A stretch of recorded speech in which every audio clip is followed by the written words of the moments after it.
Just a little video, show you what I'm up to with what's been going on with this old girl since the last time it was really out.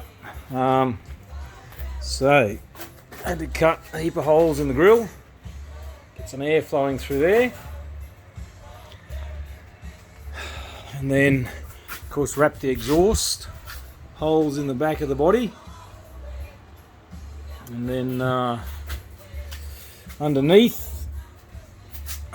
I cut the openings out in the chassis underbody cover here, holes with mesh on them there on both sides,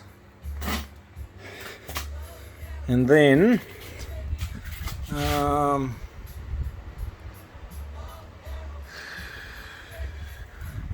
also the body mount brace there, had to put holes in there for air to go through, and also twin fans on top to blow air onto the carburetor. So hopefully that all will work, keep the old girl cooler. So that's where we're at. See how it runs.